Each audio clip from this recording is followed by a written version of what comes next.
नमस्कार दोस्तों। Dish investment को लेकर 7 मार्च 2021 को 3:30 बजे एक कॉन्फ्रेंस हुई थी, जिसमें हमने डिस इन्वेस्टमेंट के बारे में प्रदीप माहौर जी से कुछ सवाल किए थे। आज का वीडियो उसी पर है। प्रदीप माहौर जी भाजपा के नेता हैं, digital media and finance expert हैं, भाजपा मध्य प्रदेश आईटी से सोशल मीडिया सह संयोजक हैं, मीडिया स्पोक्स पर्सन एवं पैनलिस्ट।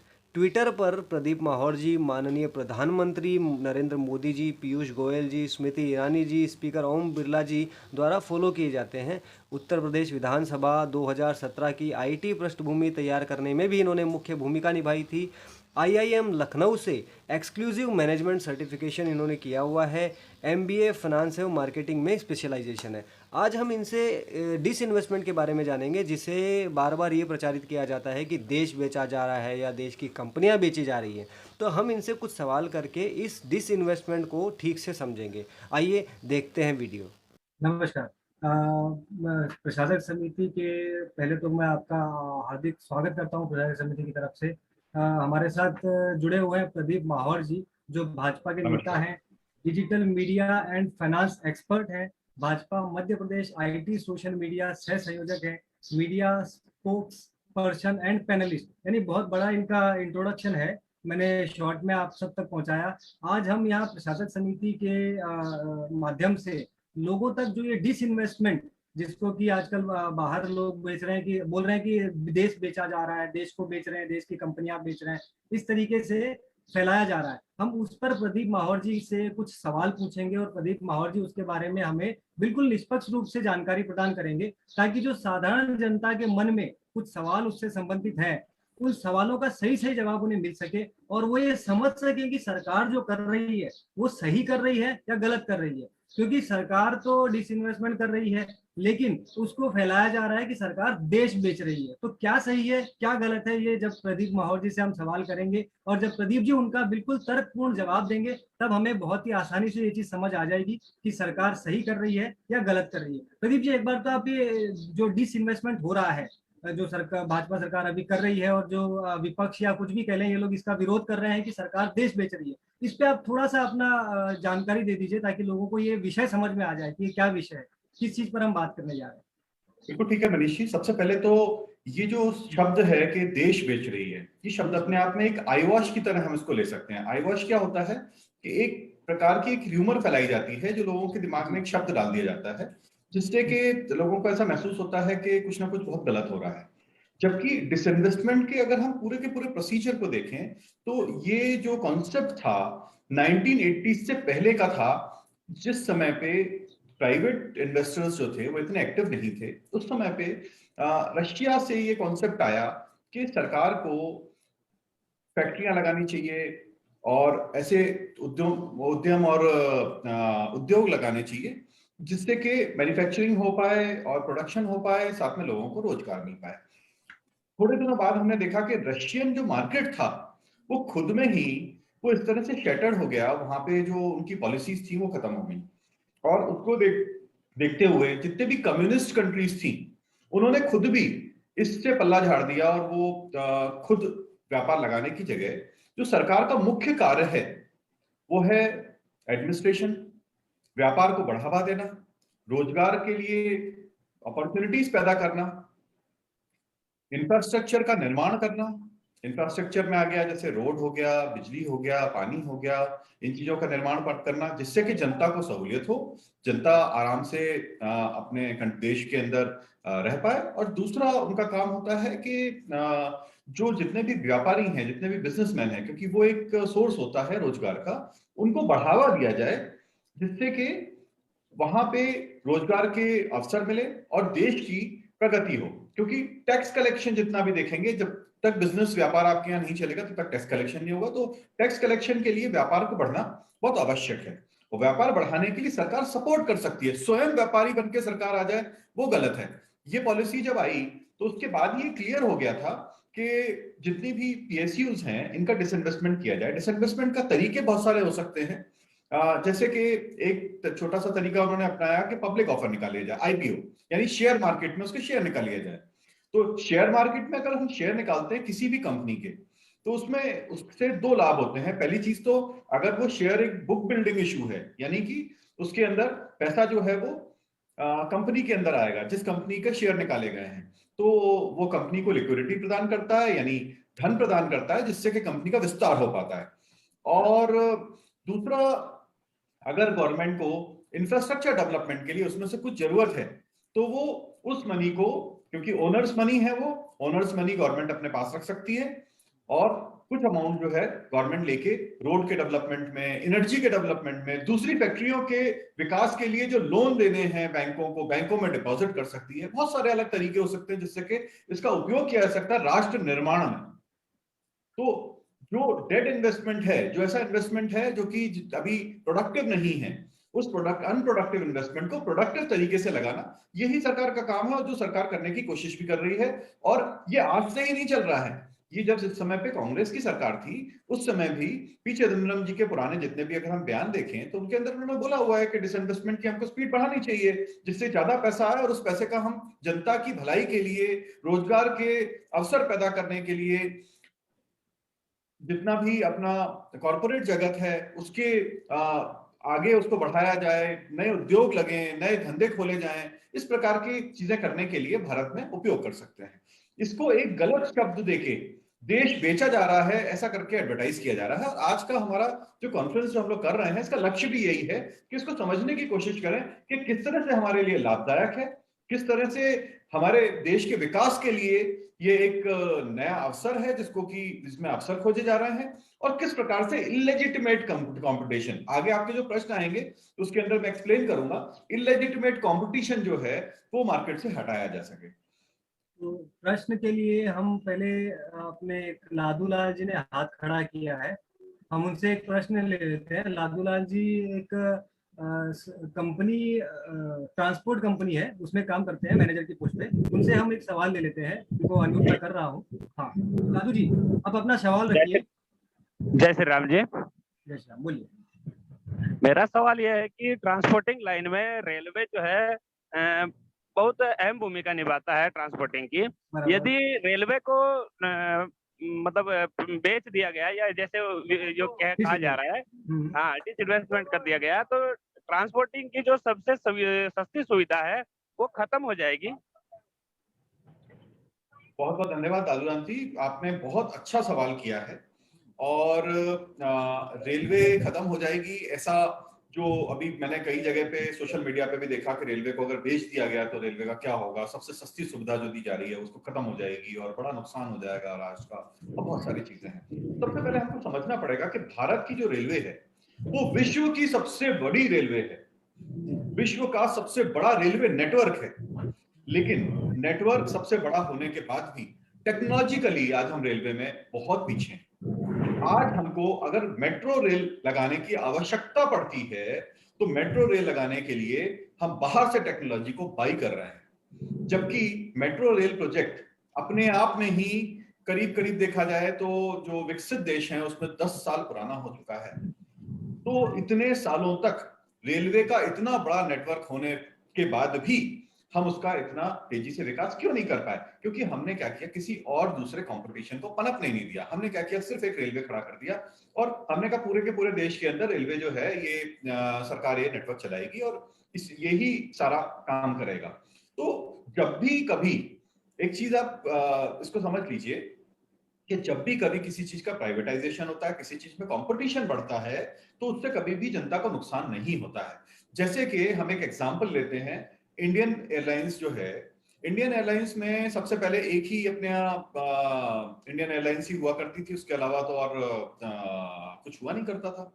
अब उसके बाद में बहुत सारी प्राइवेट एयरलाइंस चालू हुई, तो आपने देखा होगा प्राइवेट एयरलाइंस के चालू होने के बाद से जो जनता कभी भी प्लेन में ट्रेवल नहीं कर पाती थी उनको भी मौका मिला। तो क्या वहां पे सस्ता जो सुविधा थी वो सस्ती हुई या और महंगी हो गई? देखने में ऐसा आया कि सुविधा सस्ती हुई। तो जब भी आप एक कंपटीशन खड़ा करेंगे, जब भी मार्केट में नए लोगों को अवसर देंगे, नए लोगों को आने का मौका देंगे, नई टेक्नोलॉजी को एंटर करने का मौका देंगे, तो 2-3 चीजों का विकास होता है। सबसे पहले रिसर्च एंड डेवलपमेंट, नई रिसर्च होती है, नया तरीके की तकनीक होती है, उसका विकास होता है। दूसरी चीज होती है कि कंपटीशन की वजह से प्राइस कम करने के ऊपर ध्यान दिया जाता है। प्राइस कम करने का सिर्फ तरीका ये नहीं है कि सरकार उस पर सब्सिडी दे दे और उसको बोले कि नहीं भैया प्राइस कम कर दिया हमने। प्राइस कम करने का सबसे अच्छा तरीका है कि हम कॉस्ट ऑफ प्रोडक्शन जो है वो कम कर दें। अगर हम रेलवेज के उसमें देखें तो रेलवेज की जो ट्रांसपोर्टेशन कॉस्ट है उसको कैसे कम किया जा सकता है, इसके ऊपर जब विचार होगा तो रेलवे और सस्ता होगा। तो मैं ये बोलता हूं कि जो ये निर्णय लिया जा रहा है इसमें जैसे प्राइवेट इन्वेस्टमेंट आएगा तो नया रिसर्च एंड डेवलपमेंट होगा, उल्टा जनता को ये सहूलियत मिलेगी कि प्राइवेट इन्वेस्टमेंट की वजह से रेलवे का जो नवीनीकरण है, नई सुविधाएं हैं, नया रिसर्च एंड डेवलपमेंट, ये सारी चीजें तो मिलेंगी ही, साथ में सस्ती सुविधा भी मिलने की आशा है आगे भविष्य में। और अगर हमने ये निर्णय पहले ले लिया होता तो आज भारत के अंदर हम विश्व में, आपने हाइपरलूप का नाम सुना होगा। हाइपरलूप एक नई टेक्नोलॉजी है। पहले रेल चलती थी, उसके बाद में रेल के बाद में फिर बुलेट ट्रेन आ गई। आज के समय में बुलेट ट्रेन भी बहुत जल्दी ऑब्सोलीट यानी पुरानी टेक्नोलॉजी होने वाली है। अभी तक हम लोग बुलेट ट्रेन पे 100% नहीं आए हैं। सेमी बुलेट ट्रेन हमारे देश में जरूर आई हैं लेकिन नहीं आ पाए हैं, जबकि वो टेक्नोलॉजी ऑब्सोलीट हो रही है। अब इस समय पे नया जो जमाना आ रहा है उसमें हाइपरलूप का जमाना आ रहा है। हाइपरलूप में बहुत फास्ट तरीके से ट्रांसपोर्टेशन हो पाएगा। तो ऐसी नई तकनीकें जो है भारत में भी आ पाएंगी, और भारत में आ पाएंगी। हम बाहर से लेके आए, उसको खरीद के लेके आए, उसकी जगह हमें भारत के लोग ही यहाँ पे विकसित कर सकते हैं। भारत में हमारे यहाँ पे Bharat heavy electronics limited BHEL जो है वो इंजन बनाता है। BHEL के इंजन को अगर आप देखें तो भारत के अंदर ये 6000 हॉर्स पावर के इंजन बनाता है, जो कि डीजल इंजन और इलेक्ट्रिक इंजन हैं। लेकिन लोकोमोटिव्स बनाने के लिए भारत हैवी इलेक्ट्रॉनिक्स बहुत अच्छा काम करता है। लेकिन अच्छा काम करने के बाद भी वो 6000 हॉर्स पावर के जो 1992 में विकसित हुए थे, 92 के बाद से आज तक वो 6000 हॉर्स पावर के इंजन बना रहा है।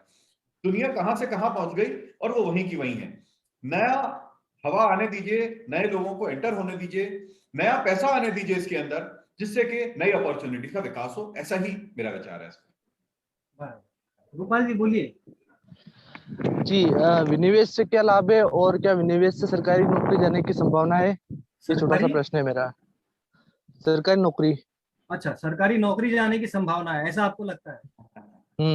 अच्छा जी, प्रदीप जी। ठीक है, बिल्कुल बिल्कुल। देखिए, सरकारी नौकरी, सबसे पहले जैसे ही सरकारी नौकरी की बात आती है तो दिमाग में क्या आता है? एक ऐसी नौकरी जिसके अंदर एक सुकून होगा, जिसके अंदर कोई दबाव नहीं होगा, काम नहीं करना पड़ेगा। क्या मैं सत्य बोल रहा हूं? इसी प्रकार की चीजें दिमाग में आती हैं। तो ऐसा हम कैसे राष्ट्र का निर्माण करना चाहते हैं जिसके अंदर लोग काम करने से दूर भागें? देखिए क्या है, जब बिल्कुल ये सत्य बात है कि अगर किसी भी कंपनी का प्राइवेटाइजेशन हो जाएगा या उसके अंदर, पहली चीज तो आप सरकारी नौकरी एकदम प्राइवेटाइजेशन ऐसा मत समझिए कि बिल्कुल 100% प्राइवेटाइजेशन। मैं थोड़ा सा इसको अलग लेके जाऊंगा इस चर्चा को। सबसे पहले तो प्राइवेटाइजेशन के तरीके क्या क्या है उसको हम समझने की कोशिश करते हैं, उसके बाद मैं सरकारी नौकरी के भाग पे आता हूं। तो प्राइवेटाइजेशन का जो एक मुख्य तरीका है वो है पब्लिक ऑफर। पब्लिक ऑफर में सिर्फ फंड रेजिंग की जाती है और मैनेजमेंट के अंदर कुछ नए लोगों की एंट्री जरूर होती है, लेकिन सरकार पूरी तरीके से इस जो प्रोजेक्ट है गवर्नमेंट का उससे बाहर नहीं होती है। ज्यादातर कंपनीज जो है उनका डिसइन्वेस्टमेंट जो हो रहा है वो आईपीओ लाके, पब्लिक ऑफर लाके हो रहा है। जैसे कि अभी बात हो रही थी कुछ दिन पहले कि इंश्योरेंस सेक्टर के अंदर जो डिसइन्वेस्टमेंट हो रहा है तो वो भी पब्लिक ऑफर लाके हो रहा है, वहां पे गवर्नमेंट उससे बाहर नहीं हो रही है पूरी तरीके से। ठीक है। दूसरा एक तरीका होता है कि इंटरनल रीस्ट्रक्चरिंग। इंटरनल रीस्ट्रक्चरिंग भी एक डिसइन्वेस्टमेंट का तरीका है, जिसके अंदर एक प्राइवेट कंपनी को मौका दिया जाता है कि वो उस कंपनी का भाग बने और अपना मैनेजमेंट जो है और उनका जो रिसर्च एंड डेवलपमेंट जो उन्होंने आज तक करके रखा है, R&D जो करके रखा है, नई तकनीक जो लेके आए हैं, उसको उस कंपनी के साथ में सम्मिलित करें। सम्मिलित करके वो किसी भी तरीके से कंपनी के स्टॉक्स या शेयर्स डाइल्यूट नहीं करते हैं, सिर्फ एक दूसरी कंपनी को मौका देते हैं कि इस कंपनी में जो ग्रोथ नहीं हो पा रही है, नुकसान में जा रही है, जितना फायदा होना चाहिए उतना नहीं हो रहा है, उसको कैसे किया जाए, उसके लिए हम एक इंटरनल रीस्ट्रक्चरिंग करते हैं। ठीक है। एक तीसरा तरीका है जो थोड़ा खराब है लेकिन वो भी अपनाया जाना चाहिए और समय पर अपनाया जाना चाहिए, वो है बैंक्रप्सी और रीऑर्गेनाइजेशन। बैंक्रप्सी घोषित करके कुछ कंपनीज को बिल्कुल पूरी तरीके से खत्म करके उसके बाद, अभी स्कूटर्स इंडिया का एग्जांपल लेते हैं। आप सबने सुना होगा स्कूटर्स इंडिया का नाम। स्कूटर्स इंडिया एक कंपनी हुआ करती थी जो लंबरेटा स्कूटर बनाती थी हिंदुस्तान के अंदर, एक समय बहुत अच्छा चलता था। लेकिन जैसे ही प्राइवेट कंपटीशन आया, बहुत सारी कंपनीज आ गई, होंडा आ गई, बजाज आ गई, ये सब कंपनीज आ गई, तो उनके आगे कंपटीशन बिल्कुल भी नहीं टिक पाई और खत्म हो गई। उसके बाद में उन्होंने एक टेम्पो बनाना शुरू किया, 3 व्हीलर जो रहता है उसका नाम विक्रम हुआ करता था। आजकल विक्रम भी खत्म हो गया। तो इस समय पे परिस्थिति ऐसी है कि उस कंपनी में जमीन के अलावा कुछ नहीं बचा हुआ है, उनके प्लांट खत्म हो गए, मशीनरी जो है वो सड़ गई है, बहुत बुरी हालत में हो गई है। तो आज के समय में अगर उस कंपनी को बेचने भी जाएंगे तो हमको क्या मिलेगा उससे? अगर सही समय पे निर्णय लिया होता और स्कूटर्स इंडिया को पूरी तरीके से प्राइवेट हैंड्स में दे दिया गया होता तो कितने लोगों का रोजगार जो कि चला गया कुछ जाने से बच जाता। एक एग्जांपल मैंने आपको दिया, रोजगार जाने से बच जाता। अब हाँ, ठीक बात है, उनको वो सहूलियत तो नहीं मिलती कि काम ना करें तो भी चल जाएगा, है ऐसा मैं बिल्कुल भी इल्जाम नहीं लगा रहा हूं कि सरकारी संस्थाओं में लोग काम नहीं करते हैं। सरकारी संस्था काम करती है, इसलिए राष्ट्र चलता है, राष्ट्र का निर्माण होता है। लेकिन सरकार व्यापार भी करे और साथ में पब्लिक एडमिनिस्ट्रेशन भी चलाए, ये संभव नहीं होता है। व्यापार करना जनता को करने दीजिए, जनता जब व्यापार करेगी तो उनके यहाँ पे बहुत सारे लोग काम करेंगे, और इस सोच से बाहर निकलना पड़ेगा हमको कि सरकारी नौकरी में आराम मिलता है। हाँ, सोच जरूर रहती है, लेकिन जब सरकारी नौकरी में आप आ जाते हैं, तो मैंने बहुत सारे मेरे मित्र हैं जो कि सरकारी जॉब करते हैं और अच्छी पोजीशन पे जॉब करते हैं, उसके बाद में उनको डेफिनेटली एक अच्छा खासा प्रेशर भी झेलना पड़ता है और काम भी करना पड़ता है। तो ऐसा नहीं है कि सरकार में पहुंच के काम नहीं करना पड़ता है, बस लक्ष्य ये है कि व्यापार जो है वो जनता करे और सरकार उस व्यापार को बढ़ाने के लिए जो योजनाएं हैं वो बनाने का काम करे, पब्लिक एडमिनिस्ट्रेशन का काम करे और बाकी दूसरी चीजें करे। महेंद्र जी, इनको अनम्यूट कर देता हूँ। हेलो। हाँ महेंद्र जी। हाँ, मेरी बात पूछ रहे हैं मान्यवर? हाँ जी, पहुंच रही है, आप अपना प्रश्न हाँ। रखिए। विनिवेश को लेकर मैं मान्यवर पूछना चाहता हूँ कि बहुत सारी बातें जनता के अंदर भ्रम के रूप में फैली हुई हैं, तो ये विनिवेश जो है वो आवश्यकता है, समय के अनुसार बदलते हुए परिवर्तनशील समय के साथ ये एक आवश्यकता है इस समय राष्ट्र की, या राष्ट्र अपनी सरकार की मजबूरी है, मजबूर होकर के किसी किंचित कारणों से सरकार मजबूर होकर के ऐसा कर रही है? ये ऐसा क्यों है? कृपया स्थिति और कारण स्पष्ट करने की कृपा करें। बिल्कुल बिल्कुल महेंद्र मिश्रा जी, देखिए मैं तो ये बोलूंगा दोनों चीजें हैं जी। मजबूरी का मतलब ये नहीं है कि हम बहुत बुरी स्थिति में हैं जिसकी वजह से हमको ये करना आवश्यक है, लेकिन मजबूरी इस चीज की जरूर है कि किस प्रकार से अपने देश का तेजी से विकास किया जाए। जब आपको देश का विकास तेजी से करना है, ये तेजी से विकास करना आपकी जरूरत है, आपकी इच्छा शक्ति इसके लिए चाहिए, और इस इच्छा शक्ति को पूरा करने के लिए, इस कार्य को पूरा करने के लिए आपको धन चाहिए, सीधी सी बात। और धन चाहिए तो ये आपको कहीं ना कहीं से धन के सोर्सेस लाने पड़ेंगे। धन के सोर्सेस क्या है? या तो हम धन के लिए टैक्स जो है वो बढ़ाएं, या फिर हम जो है जनता से कोई और तरीके से, क्योंकि जनता जो कंट्रीब्यूट करती है उसी से सरकार चलती है। जनता जो टैक्स भरती है या तो इनडायरेक्ट टैक्सेस होते हैं या डायरेक्ट टैक्सेस होते हैं। डायरेक्ट टैक्सेस यानी कि हम लोग जो इनकम टैक्स देते हैं ये डायरेक्ट टैक्सेस में आ गए। इनडायरेक्ट टैक्सेस जैसे कि हमारा जो जीएसटी है वो इनडायरेक्ट टैक्स है, कोई भी हम सामान खरीदते हैं तो हम उसमें टैक्स देने सरकार को नहीं जाते हैं, लेकिन किसी ना किसी बहाने से वहां पे टैक्स चला जाता है। तो ये तरीके होते हैं जिससे कि सरकार जो है एडमिनिस्ट्रेशन चलाने के लिए और सरकार चलाने के लिए, राष्ट्र चलाने के लिए, राष्ट्र के निर्माण के लिए, राष्ट्र की सुरक्षा के लिए जो इंतजाम करती है उसके लिए पैसा आता है।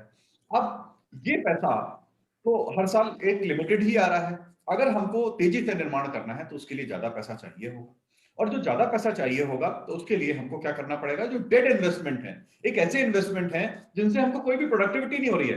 कुछ तो इन्वेस्टमेंट ऐसे हैं, कुछ तो कंपनियां ऐसी हैं जिनमें सरकार जो बहुत मेहनत करके जो हम लोग जो टैक्स जमा करते हैं वो टैक्स का पैसा ही इनको चलाने में चला जा रहा है। तो ऐसे इन्वेस्टमेंट जो है उनको खत्म करने में ही भलाई है, और उल्टा जब उसको सरकार जब खत्म करती है उस इन्वेस्टमेंट को, तो उसकी वजह से जो पैसा आता है, जो प्राइवेट कंपनी उसको लेती हैं, उसकी वजह से जो पैसा आता है उसका राष्ट्र निर्माण के लिए उपयोग होता है, तो वो उपयोग प्रॉपरली हो पाए।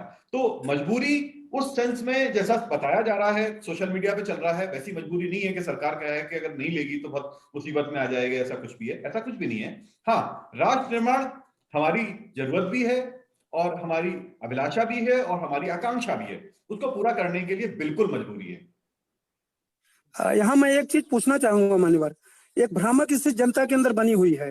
वो भ्रामक स्थिति यह है कि जब सरकार के पास इतना धन है कि वो विदेशों को सहयोग दे रही है, मुफ्त में दे रही है, उनको अनुदान दे रही है और उनको कर्ज भी दे रही है, तो ऐसी स्थिति में क्या अपने संपदा को बचाए रखना या अपने जो कल कारखाने हैं उनको बचाए रखना आवश्यक नहीं है? मिश्रा जी, आपका देखिए दूसरा प्रश्न शायद पहले प्रश्न में कवर हो गया था, लेकिन मैं फिर भी इसका थोड़ा सा अलग तरीके से उत्तर दूंगा। इतना मैं नहीं मानता कि सरकार के पास इतना कम धन है। इस बात को लेकर के आप कृपया कुछ बताएं। आपके मानने या मानने ना मानने से नहीं होता है, जनता क्या होता है, जनता बिल्कुल बिल्कुल। देखिए क्या होता है कि जो सरकार जितना भी टैक्स से पैसा लेके आती है, वो सरकार का फिस्कल रेवेन्यू होता है। अगर हम फाइनेंशियल टर्म लें तो फिस्कल रेवेन्यू होता है, यानी वो पैसा, टैक्स का पैसा जो होता है, जो सरकार के पास पहुंचा है, उसको जनता के लिए खर्च करती है। अभी इस साल का अगर हम बजट देखें तो सरकार ने जो लक्ष्य लिया हुआ है वो बहुत एक बड़ा लक्ष्य लिया हुआ है, जिसके अंदर 2.1 लाख करोड़ का जो बजट है वो सरकार लेके आ रही है। जो हम डिसइन्वेस्टमेंट की बात कर रहे हैं उससे, अगर हम इस 2.1 लाख करोड़ को नहीं लेके आते हैं तो क्या है, ये क्या जाएगा, इसको बोलेंगे हम फिस्कल डेफिसिट। या तो सरकार नुकसान करेगी, बजट घाटा करेगी, या फिर सरकार क्या करेगी कि जो डेवलपमेंट के काम है उनको रोक देगी। तो क्या इन दोनों में से कोई भी चीज रुकना चाहिए? नहीं रुकना चाहिए। तो इन दोनों को करने के लिए हम जो हमारा जो डेड पैसा है, जो पैसा अनप्रोडक्टिव एसेट्स में लगा हुआ है, उसको, अगर आप एक व्यापार चला रहे हैं, आप एक चीज समझिए, अगर आपने मान लीजिए कंपनी बनाई, कंपनी बनाने के बाद भी बहुत सारे जो ग्रुप्स हैं वो क्या करते हैं, आईपीओ लेके आते हैं, शेयर्स लेके आते हैं अपने मार्केट में। तो क्या वो शेयर लाने के बाद में वो कंपनी बिक जाती है, खत्म हो जाती है? जैसा कि टर्म्स यूज किया जा रहा है, नहीं, खत्म नहीं होती है। उल्टा उसका कंपनी का विस्तार होता है। उसका अगर बुक बिल्डिंग इशू आया है तो उसके पास ज्यादा पैसा आ जाता है, तो उस पैसे का अच्छी तरीके से उपयोग कर जाती है। नया इन्वेस्टमेंट आता है, उस नए इन्वेस्टमेंट का उपयोग होता है उस कंपनी के विकास के लिए। साथ में जो कंपनी के ओनर्स हैं, उनका ओनर्स मनी जो है वो अगर वो थोड़ा बहुत चाहें तो उसमें से रिटर्न भी ले सकते हैं। वही सरकार भी करती है। धन्यवाद सर, धन्यवाद।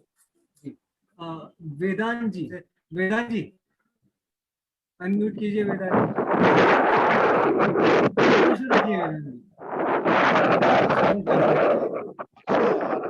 कि भारत सरकार के अंतर्गत या राज्य सरकार के अंतर्गत जितने भी पक्ष हैं वो इस तरह से बरगराते हैं जनता को, क्या इन पर मुकदमा दायर क्यों नहीं कर सकती सरकार, क्यों बीच हटती है इनसे? ठीक है, मुझे आपका प्रश्न समझ में आ गया वेदांत जी। वैसे हवा बहुत आ रही थी पीछे से, तो क्या है एक बार इनका प्रश्न रिपीट कर दीजिए आप प्रदीप जी। हाँ, इनका प्रश्न ये था कि जो जिस तरह से अफवाहें फैलाई जा रही हैं, तो क्या इनके खिलाफ कोई जो कानूनी एक्शन है वो नहीं लिया जाना चाहिए? देखिए, भारत एक मुक्त राज्य है, यहाँ पे क्या बोलते हैं, कानून व्यवस्था है। कानून व्यवस्था में एक हमारे यहाँ पे लॉ है जिसके अंदर फ्रीडम ऑफ स्पीच जो है वो सबको मिला हुआ है। सबको अपनी बात रखने का पूरा हक मिला हुआ है और उनका हक नहीं छीना जा सकता और छीनना भी नहीं चाहिए। वो अगर कोई बात रख रहे हैं, कोई बुराई कर रहे हैं, तो उनका जवाब देना चाहिए। जो हम आज कर रहे हैं वो आवश्यक है।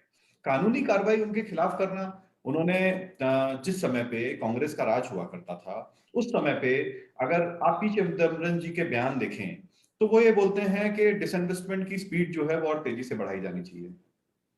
मैं मनमोहन सिंह जी जब फाइनेंस मिनिस्टर हुआ करते थे उस समय में उन्होंने कहा था कि जो पब्लिक पीएसयू जितनी भी हैं, जो सरकारी जो कारखाने और सरकारी उद्योग जो लगे हुए हैं, उन उद्योगों को डिसइन्वेस्ट करके और देश का विकास किया जाना चाहिए। वही लोग, उन्हीं की पार्टी के लोग आज आके ऐसा बोल रहे हैं कि सरकार जो है देश बेच देगी।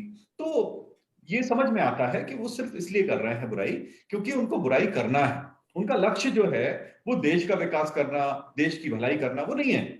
उनका लक्ष्य है किस तरीके से जनता को मूर्ख बनाने की कोशिश की जाए। लेकिन मैं ऐसा मानता हूं कि भारत की जनता जो है वो बहुत ही इस समय पढ़ी लिखी है, समझती है चीजों को, वो ये जानती है कि क्या कर रहे हैं। और यही कारण है कि अगर आप जितने भी चुनाव जो हो रहे हैं अभी, मध्यावधि चुनाव जो कहीं कहीं पे हो रहे हैं कुछ स्टेट्स में, और तो और लोकल बॉडी इलेक्शंस हो रहे हैं, उसमें आप देख रहे होंगे कि जनता ने इनकी इन बातों को सुना ही नहीं है।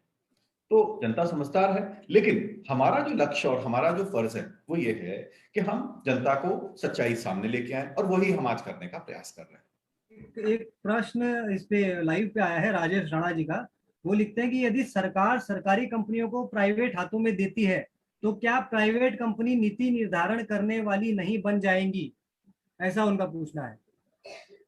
नीति निर्धारण करने वाली नहीं बन जाएंगी, ठीक है। बहुत अच्छा प्रश्न है उनका। देखिए, नीति निर्धारण हमेशा सरकार करती है।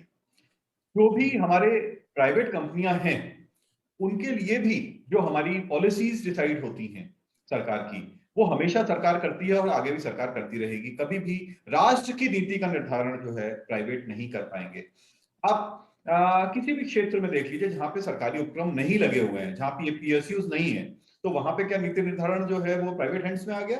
बिल्कुल नहीं। जहां कहीं भी ऐसा महसूस होता है कि प्राइवेट जो कंपनीज हैं वो कुछ ऐसा कर रही हैं जिसकी वजह से जनता का नुकसान हो सकता है, तो जनता की भलाई के लिए सरकार सामने आती है और उसको अंदर इंटरवेंशन करती है।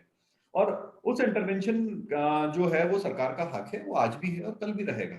इसीलिए कभी भी नीति निर्धारण के काम में कहीं कहीं भी बाधा जो है वो सरकार को प्राइवेट क्षेत्र की वजह से नहीं होने वाली।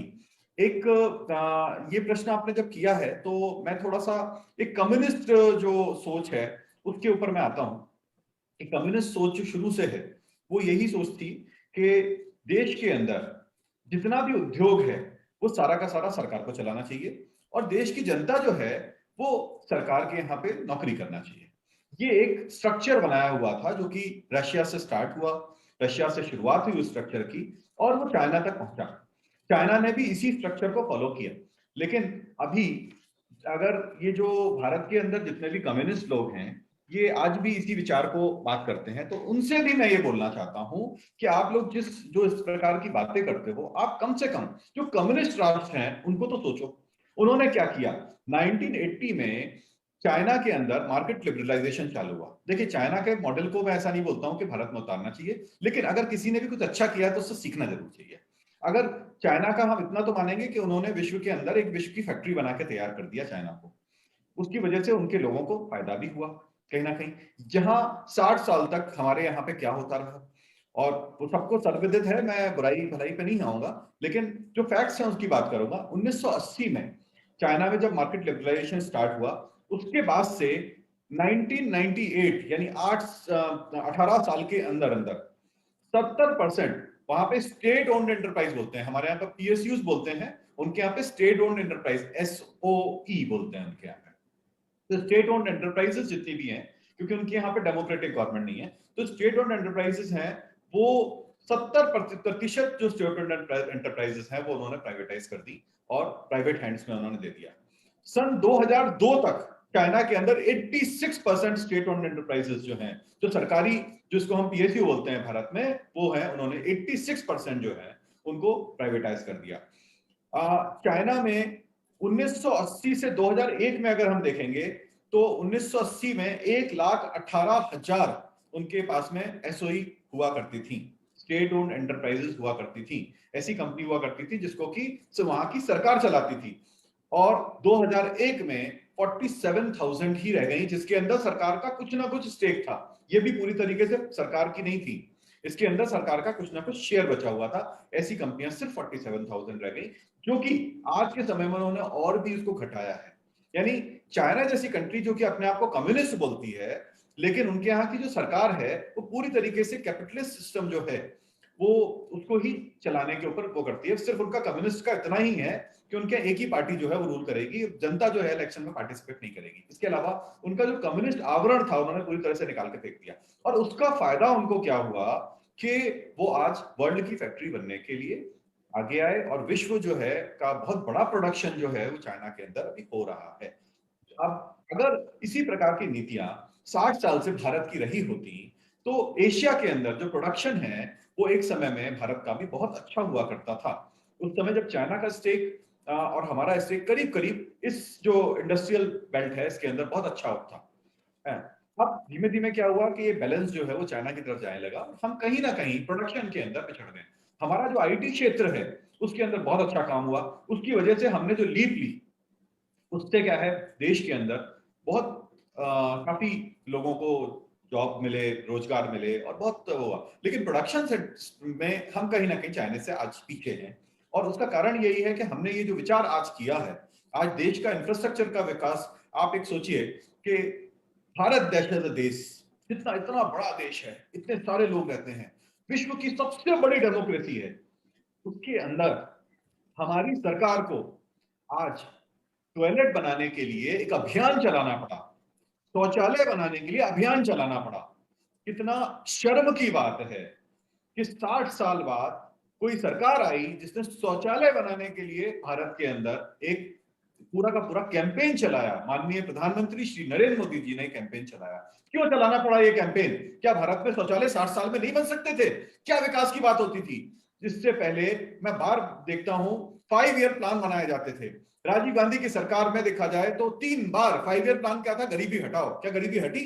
नहीं, गरीबों को गरीब बना के रखा जाए, ऐसी नीति पे चले लोग।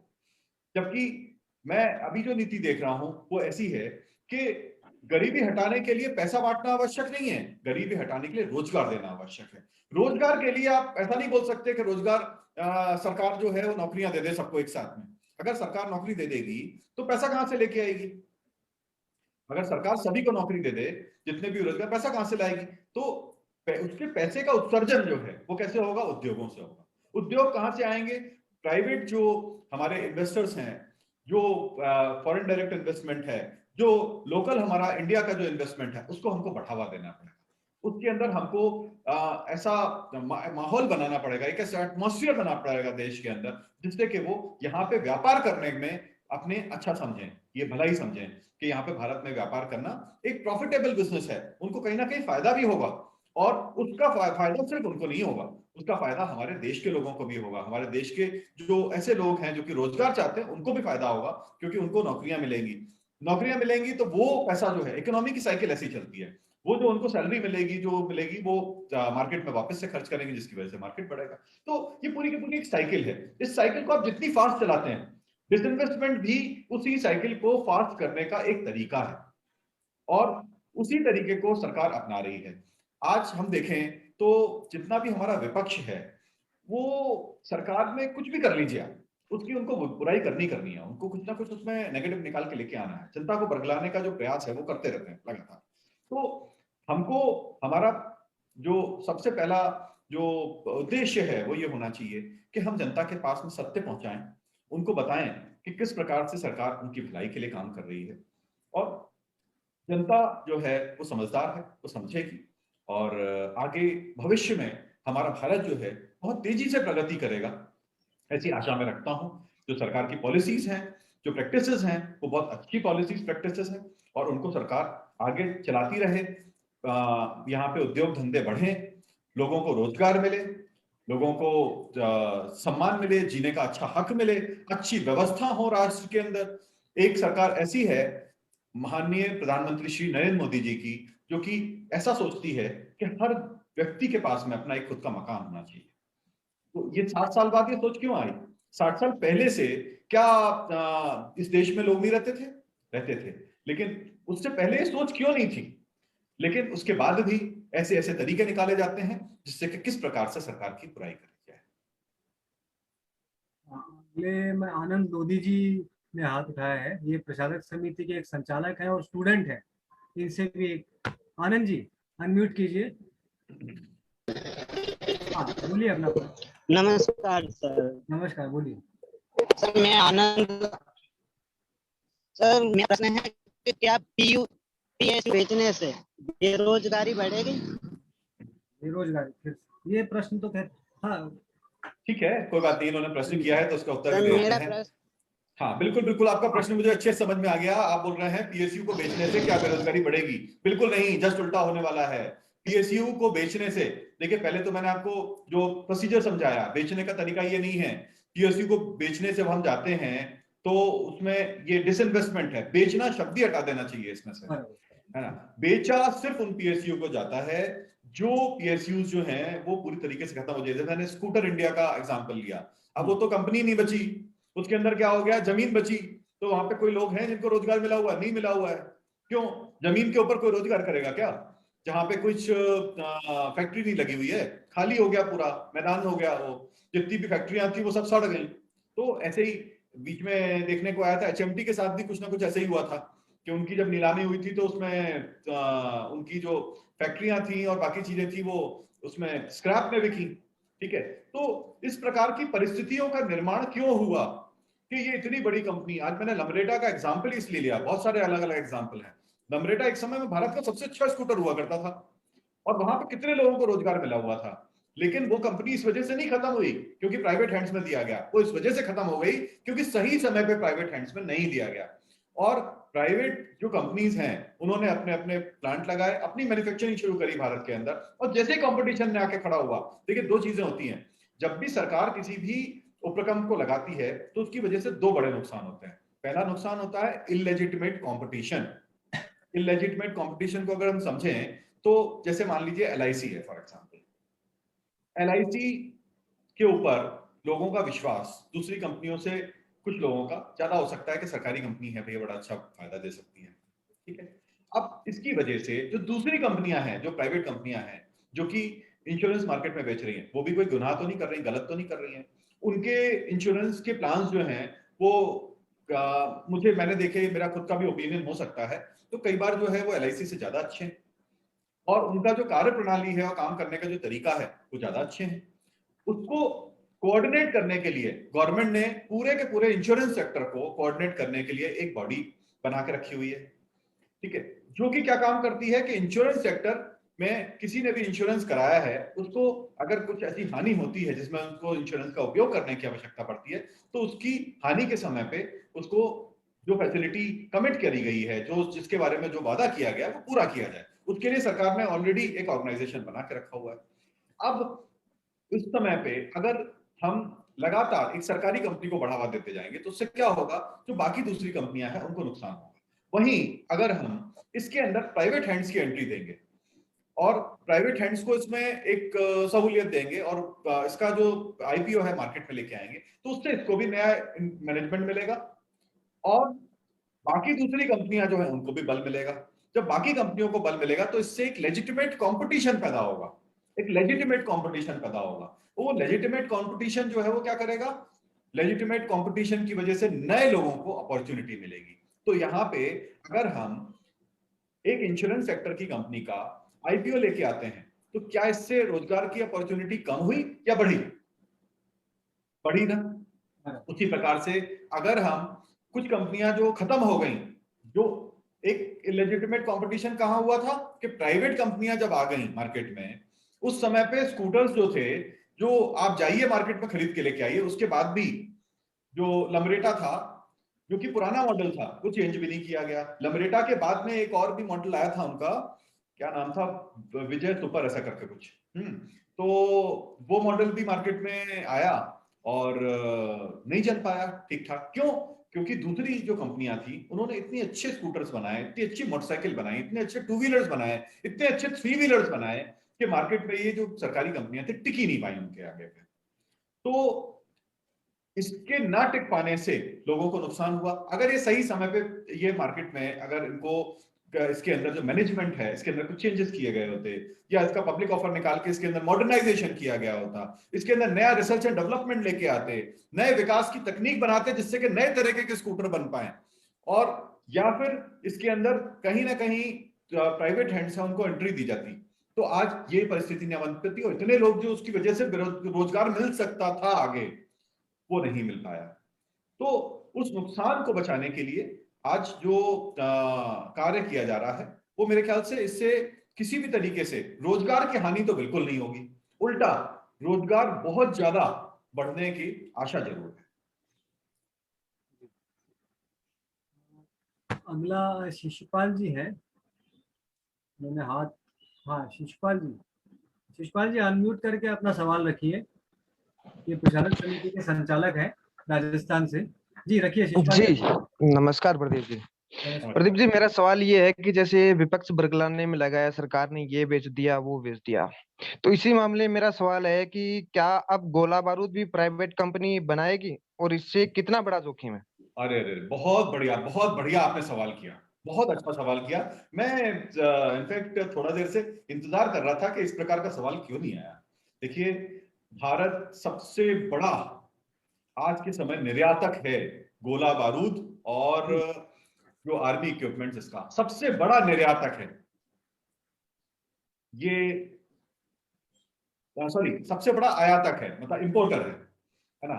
तो सबसे ज्यादा भारत के अंदर जो है गोला बारूद और ये सब चीजें बाहर से खरीदी जाती हैं। क्यों? क्योंकि जो आपने विचार रखा कि इसकी वजह से कहीं ऐसा ना हो कि प्राइवेट हैंड्स में जाने के बाद में इसका दुरुपयोग हो जाए, ये विचार जो पुरानी सरकारें थी उनका था। और इसका दुष्परिणाम क्या हुआ इस विचार का? इस विचार का सबसे बड़ा दुष्परिणाम हुआ कि भारत में ये प्रोडक्शन ही होना बंद हो गया। और उस प्रोडक्शन बंद होने से भारत वर्ल्ड का, विश्व का सबसे बड़ा इंपोर्टर यानी आयातक बन गया।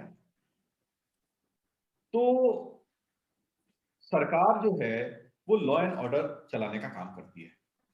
सरकार अगर लॉ एंड ऑर्डर को मेंटेन रख रही है, अगर प्रॉपर प्रैक्टिसेस बनाई हैं, प्रॉपर पॉलिसीज बनाई हैं, जिससे कि यहाँ पे अगर मान लो प्राइवेट जो कंपनीज हैं वो अगर गोला बारूद बनाती हैं, एयरक्राफ्ट बनाती हैं, तोपे बनाती हैं, तो उसका किसी प्रकार से दुरुपयोग ना हो पाए। आज आप विश्व में अगर देखेंगे तो सबसे ज्यादा गोला बारूद जो है वो अमेरिका के अंदर बनता है। कभी ऐसा सुनने में आया कि वहां का गोला बारूद जो है वो प्राइवेट हैंड्स में आ गया और उसका आतंकवादियों ने उपयोग किया? नहीं समझ में सुनने में आया। क्यों? क्योंकि उन्होंने ऐसे प्रोसीजर्स और तरीके बना के रखे हुए हैं जिससे उसका दुरुपयोग ना हो पाए। वहां पे जितना भी गोला बारूद वहां की सरकार भी जो उपयोग कर रही है वो सारा भी प्राइवेट कंपनीज बना रही हैं। उसी प्रकार से रशिया से एक बहुत बड़ा गोला बारूद का जो हिस्सा है वो हम खरीदते हैं, इटली से हम खरीदते हैं। इटली का माफिया पूरे वर्ल्ड में फेमस है, लेकिन उसके बाद भी क्या वहां पे जो गोला बारूद बनता है वो प्राइवेट हैंड्स में आ जाता है या फिर वो आतंकवादियों के या विद्रोहियों के या गुंडे मवालियों के हाथ में आ जाता है? बिल्कुल नहीं आता है वो। क्योंकि सरकार ने वहां पे नियम कायदे इस तरह के बना के रखे हुए हैं कि जो भी गोला बारूद वहां पे विकास किया जाएगा उस गोला बारूद की एक एक की एंट्री होगी और वो प्रॉपरली जहां पे जाना चाहिए वो वहां पे जाएगा, उसका कहीं भी दुरुपयोग ना हो पाए। भारत में यही सोच आई कि कहीं इसका दुरुपयोग ना हो पाए और उसका इतना बड़ा हमको नुकसान झेलना पड़ा कि आज हमको हर चीज के लिए हम बाहर के देशों पे एक निर्भर से हो गए। हमको हमारे यहाँ पे प्लेन बनाने की कंपनीज जो हैं अब जाके स्थापित हुई हैं। अब आपने देखा होगा भारत का स्वयं का जो एयरक्राफ्ट है वो भारत बना पा रहा है। भारत के अंदर जो सैटेलाइट्स वगैरह जो हैं, ये मिसाइल्स वगैरह जो हैं, इनको बनाने की कंपनीज जो हैं अब जाके स्थापित हुई हैं। भारत के अंदर गोला बारूद बनाने की कंपनी अभी भी उनको विकास की अभी बाट जो रही हैं, अभी तक पूरी तरीके से मैं बोलूंगा एस्टैब्लिश नहीं हुई है, लेकिन निकट भविष्य में, क्योंकि किसी भी सरकार को 60 साल में जो दुशासन जो हुआ है उसको सुधारने में कम से कम 20 साल का सुशासन तो लगेगा ही लगेगा। तो अब सुशासन आया है, अब आप देखिए 20 साल के अंदर कितनी प्रगति और कितना अच्छा आपको देखने को मिलता है। और हो सकता है कि 20 साल के बाद में आप सब लोग तो युवा हैं और आपको देखने को मिले कि 20 साल के बाद में भारत जो है, जो आज सबसे बड़ा इंपोर्टर बना हुआ है, आयातक बना हुआ है, वो सबसे बड़ा गोला बारूद का निर्यातक भी बन सकता है। तो ऐसा भविष्य जो है वो होना चाहिए भारत में। और इस प्रकार का जो बिजनेस है, व्यापार है, क्योंकि सुरक्षा जो है एक बहुत बड़ा व्यापार है, बहुत बड़ा सेक्टर है और हर देश को अपना सुरक्षा करना उसका जन्मसिद्ध अधिकार और कर्तव्य है। देश बिना सुरक्षा के नहीं चल सकता, सुरक्षा आवश्यक है। और उस सुरक्षा के लिए अगर हम किसी दूसरे के ऊपर डिपेंडेंट हो, हम कहीं बाहर से गोला बारूद और तोप लेके आए, तो कहीं ना कहीं हमारे लिए शर्म की बात है। लेकिन ये ऐसा हो गया 60 साल के जो दुशासन जो है उसकी वजह से। और अब जो कार्य चल रहा है उसमें जो बदलाव है वो देखने को मिलेगा भविष्य में। भारत के अंदर नई तकनीक का विकास होगा, भारत के अंदर नई मिसाइल्स जो है वो भी बन सकती हैं और ये भी हो सकता है कि आगे भविष्य में जिस प्रकार से चाइना एक नया एक्सपोर्टर गोले बारूद और आर्मी इक्विपमेंट्स का बना है, वो भविष्य में भारत भी उसकी भूमिका में आ सकता है। एक आपके सवाल पे एक सवाल आया है, आपने जो कहा था ना कि लॉस मेकिंग कंपनीज को बेचा जा रहा है ऐसा, तो उसी पे खैर आपने बता दिया जवाब, लेकिन फिर भी इन्होंने सवाल किया कि नुकसान वाली कंपनी में डिसइन्वेस्टमेंट तो ठीक है, लेकिन सरकार तो लाभ देने वाली पीएसयू जैसे एलआईसी का भी आईपीओ ला रही है। अभी कुछ समय पहले बहुत सवाल उठा था ना, उसी से रिलेटेड सवाल है। तो इस पे जरा आप अपना थोड़ा जवाब दीजिए। बिल्कुल बिल्कुल। देखिए क्या है, मैं अभी इसका जवाब शायद दे चुका हूँ, क्योंकि हाँ। एलआईसी के ऊपर जो प्रश्न आया था, मैंने एलआईसी का एग्जांपल भी लिया पूरा का पूरा। एलआईसी जो है वो अच्छा काम कर रही है देश के अंदर, लेकिन एलआईसी के साथ में बहुत दूसरी कंपनियां भी हैं जो कि बहुत अच्छा काम कर रही हैं। अगर हम इसको गवर्नमेंट के हाथ में ही रखते हैं तो हम एक इलेजिटिमेट कंपटीशन पैदा करते हैं मार्केट के अंदर, जिससे कि कहीं ना कहीं जो प्राइवेट कंपनीज हैं जो कि अच्छा काम कर रही हैं, इतने सारे लोगों को रोजगार दे रही हैं, सरकार को टैक्स भी जमा कर रही हैं, उनको कहीं ना कहीं इतना फायदा भारत में नहीं हो सकता, जिसकी वजह से इंश्योरेंस सेक्टर जो है वो अभी एक स्लिम बना हुआ है हमारे भारत के अंदर। अभी भी हमारी भारत की जितनी जनता है उसका एक बहुत छोटा सा परसेंटेज है जो कि इंश्योर्ड है। ऐसा क्यों? क्या भारत के हर व्यक्ति का इंश्योरेंस नहीं होना चाहिए? एक कितना बड़ा एक लाभ है कि अगर किसी व्यक्ति की किसी कारणवश, किसी दुर्घटनावश, किसी अनजाने कारणवश उसकी मृत्यु हो जाती है, तो उसका परिवार जो है वो दर दर भटकने को एक मजबूर हो जाता है। लेकिन भारत में हमारी कितनी कम जनसंख्या है जो कि इंश्योर्ड है, तो भारत के घर घर तक इंश्योरेंस पहुंचे, और जितना उसका विस्तार होगा उतना ही सस्ता भी होगा। इंश्योरेंस अगर ज्यादा लोग कराएंगे, पूरे भारत की जनता करा लेगी, तो जो आज इंश्योरेंस की प्रीमियम आ रही है कल कम आएंगी, सस्ता पड़ेगा। आपने देखा होगा कि अगर आप पिछले 10 साल की बात करें तो एलआईसी के प्रीमियम्स भी कम हुए हैं। 10 साल पहले जो एक पॉलिसी लेने पे जो प्रीमियम देना पड़ता था, जो लाइफ इंश्योरेंस लेने के लिए जो प्रीमियम देना पड़ता था, आज वो नहीं देना पड़ता है। क्यों? क्योंकि प्राइवेट जो कंपनीज आई उन्होंने कंपटीशन किया, उन्होंने सस्ते रेट में लोगों को इंश्योरेंस देना शुरू किया, तो उसकी वजह से बदलाव तो आया। अब हम इलेजिटिमेट कंपटीशन को अगर थोड़ा सा कम करते हैं, क्योंकि सरकार आईपीओ लेके आने का मतलब ये नहीं है कि कंपनी को बेच रही है। आईपीओ लेने का मतलब है कि पब्लिक इन्वेस्टमेंट, यानी जनता का इन्वेस्टमेंट, भारत की जनता ही इन्वेस्ट करने वाली है, कोई बाहर से आकर उसमें इन्वेस्ट नहीं करने वाला। पब्लिक इन्वेस्टमेंट जो है वो इनवाइट कर रही है। जब आप किसी भी कंपनी का शेयर लेके आते हो तो आप क्या करते हो? उसको शेयर मार्केट में उस शेयर को बेचते हो, तो उसकी वजह से उस कंपनी को पैसा मिलता है ना। पैसा कहाँ आता है? कंपनी के अंदर आता है। अब जो ओनर्स मनी है, ओनर्स मनी थोड़ा बहुत अगर उसमें से लेना चाहे तो ले सकते हैं, बाकी उस कंपनी का विकास होता है। तो आज एलआईसी जो है वो क्यों ना भारत के घर घर तक पहुंच जाए, ऐसा विचार किया जाए। उसको हम छोटा बना के रखें, स्लिम बना के रखें, थोड़े से लोगों को ही फायदा दें। ऐसा क्यों? सबको फायदा क्यों नहीं पहुंचाए? और सबको फायदा पहुंचाने के लिए पैसा कहां से आएगा कंपनी के पास में? और इस डिसइन्वेस्टमेंट से दोनों को फायदा है। डिसइन्वेस्टमेंट से कंपनी के पास पैसा आता है जिसका वो उपयोग कर पाती है भारत की जनता के पास में अपनी सर्विसेज प्रोवाइड करने में, जो भी वो सर्विसेज प्रोवाइड कर रही है। और दूसरा जो है उस सरकार को पैसा मिलता है, जिससे कि सरकार उससे भारत की जनता के लिए रोड बना पाती है, भारत की जनता, भारत के जो उद्योग धंधे हैं उनको लगाने के लिए एनर्जी की रिक्वायरमेंट पैदा कर पाती है। सबसे महत्वपूर्ण है एनर्जी।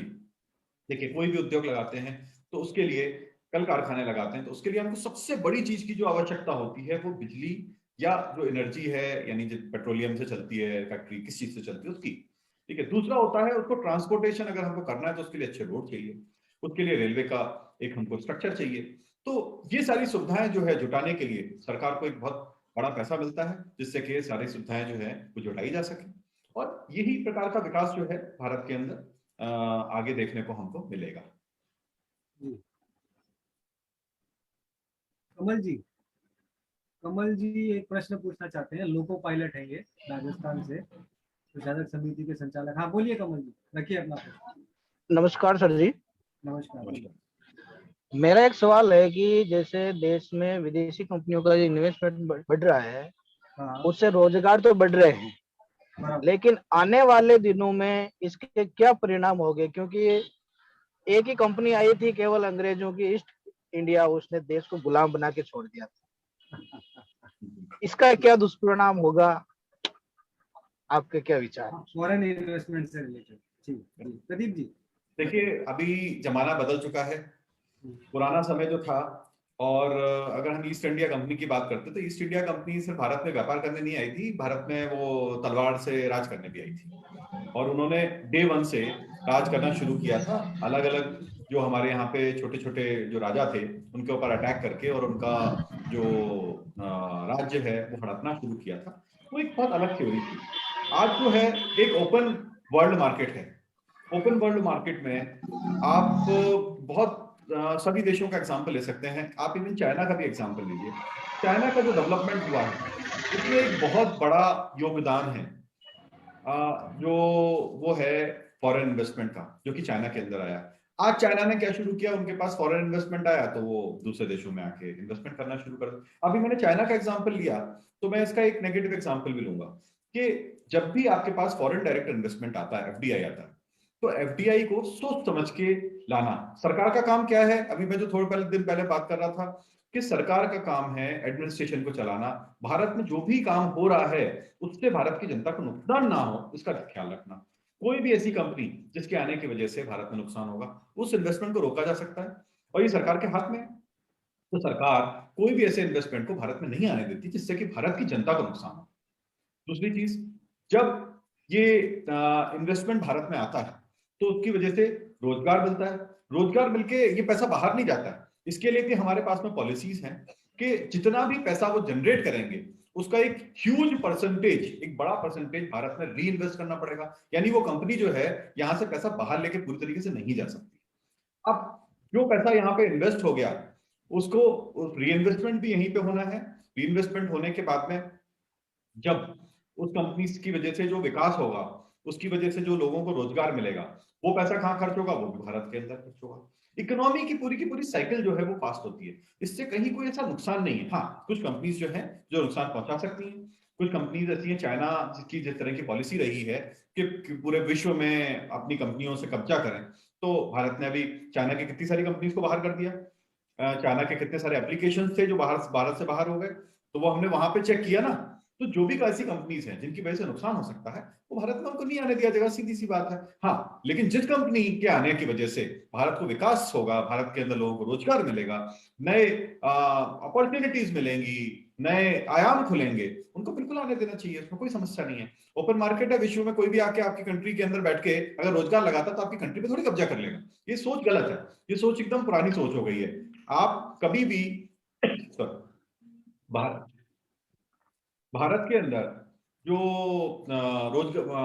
फैक्ट्रियां लगाते हो उनकी वजह से आप जो देश को कोई हानि नहीं पहुंचा सकते।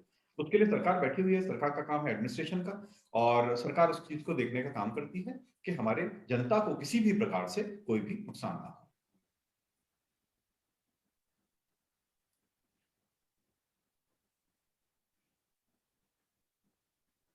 हाँ जी, और कोई दूसरे पेज पे कोई प्रश्न आया हो तो पूछ ले।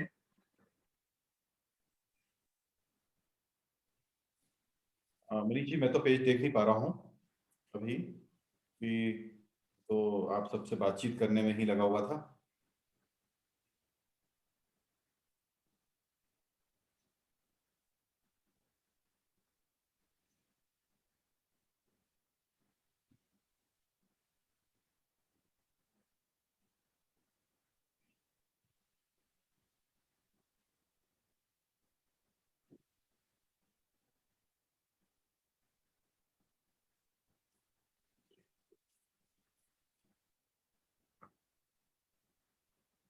प्रश्न तो लगभग हो गए, कंक्लूड करते हैं फिर।